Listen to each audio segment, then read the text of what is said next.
Hi friends, welcome back to my YouTube channel. അപ്പോൾ ഇന്നത്തെ നമ്മുടെ റെസിപ്പി എന്ന് പറയുന്നത് ഒരു ഡ്രിങ്കാണ്. ഈ വേനലിനും ചൂടിനും ഒക്കെ പറ്റിയ, ഈ നോമ്പിനൊക്കെ പറ്റിയ നല്ലൊരു ഡ്രിങ്കാണ്. അപ്പോൾ നമുക്കത് എങ്ങനെ ഉണ്ടാക്കുന്ന നോക്കിയാലോ. കസ്റ്റേർഡ് വെച്ചിട്ടാണ് ഞാനിത് ഉണ്ടാക്കുന്നത്. അപ്പോൾ ആദ്യം അതിനായിട്ട് നമുക്കൊരു പാനിലേക്ക് ഒരു പാക്കറ്റ് പാലൊഴിച്ച് കൊടുക്കാം.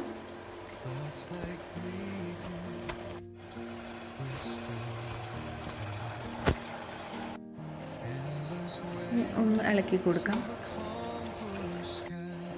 പാലൊന്ന് ചൂടായിട്ട് ഒന്ന് ആയിട്ട് വരുമ്പോൾ ഒരു 4 ടീസ്പൂൺ, വലിയ ടീസ്പൂണാണ്, ടേബിൾ സ്പൂൺ പഞ്ചസാര ഇട്ട് കൊടുക്കാം. പഞ്ചസാരയൊക്കെ നിങ്ങളുടെ ഇഷ്ടത്തിനനുസരിച്ച് കൂട്ടിയും കുറച്ചൊക്കെ എടുക്കാം. ഞാൻ കുറച്ച് മിൽക്ക് മെയ്ഡ് കൂടെ ആഡ് ചെയ്യുന്നുണ്ട്. പിന്നെ ഒരു 2 വലിയ ടീസ്പൂൺ മിൽക്ക് മെയ്ഡ് കൂടെ ചേർത്ത് കൊടുക്കുന്നുണ്ട്. നന്നായിട്ട് ഇളക്കി കൊടുക്കാം.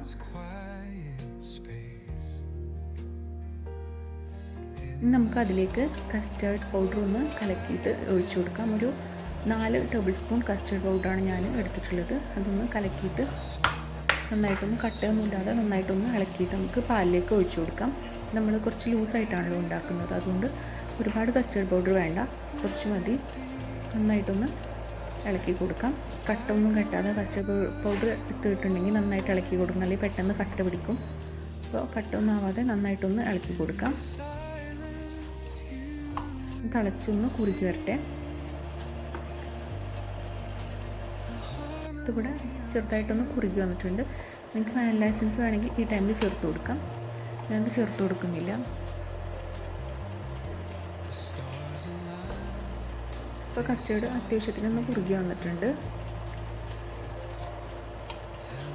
നമ്മൾ ഡ്രിങ്കായിട്ടാണ്, അതുകൊണ്ട് ഒരുപാട് കസ്റ്റേർഡ് പൗഡർ ചേർത്തിട്ടില്ല. അപ്പോൾ ഇത്ര തന്നെ കുറുകി വരുള്ളൂ.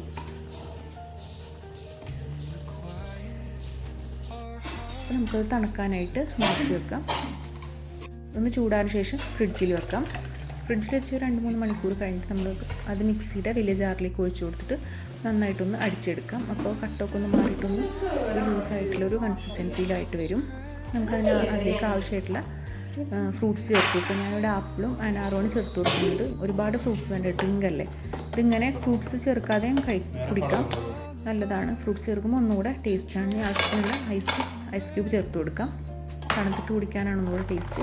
ഇനി നട്ട്സ് ഒന്ന് റോസ്റ്റ് ചെയ്തിട്ട് നട്ട്സ് ചേർത്ത് കൊടുക്കാം. ഇനി കുറച്ച് കസ്കസ് ഇട്ട് കൊടുക്കാം. അതിനെ കുത്തരാനായിട്ട് വെള്ളത്തിലിട്ട് വെച്ചിട്ടുണ്ടായിരുന്നു, അപ്പോൾ അതുകൂടെ ചേർത്ത് കൊടുക്കാം. ഡ്രിങ്ക് കൂടെ റെഡി ആയിട്ടുണ്ട്. നല്ല റിഫ്രഷിംഗ് ആണ്. ഈ ചൂടിനും പിന്നെ നോമ്പിനും ഒക്കെ കുടിക്കാൻ പറ്റിയ നല്ലൊരു ഡ്രിങ്കാണ്. അപ്പോൾ നമ്മൾ കസ്റ്റേർഡ് ആയിട്ടില്ല കഴിക്കുക, കുറച്ചൊന്ന് ലൂസായിട്ട് കസ്റ്റേർഡ് ഡ്രിങ്കായിട്ട് ഒന്ന് ട്രൈ ചെയ്ത് നോക്കുക. പെട്ടെന്ന് തന്നെ ഉണ്ടാക്കാൻ പറ്റും. ഫ്രൂട്ട്സ് ഇട്ടില്ലെങ്കിലും ഉണ്ടാക്കാം, ഫ്രൂട്ട്സ് ഇടാതെ നമുക്കിത് ഉപയോഗിക്കാം. ഫ്രൂട്ട്സ് ഇങ്ങനെ ഇടയ്ക്ക് കടിക്കുമ്പോൾ ഒരു ടേസ്റ്റാണ്. ഫ്രൂട്ട്സ് ഇഷ്ടമില്ലാത്തവർക്ക് അത് ഒഴിവാക്കാം.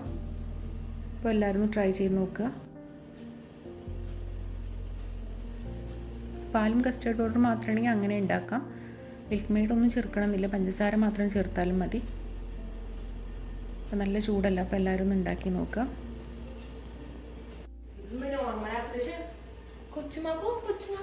ഒരുപാട് ബുദ്ധിമുട്ടൊന്നുമില്ല, പെട്ടെന്ന് ഉണ്ടാക്കുകയും ചെയ്യാമല്ലോ.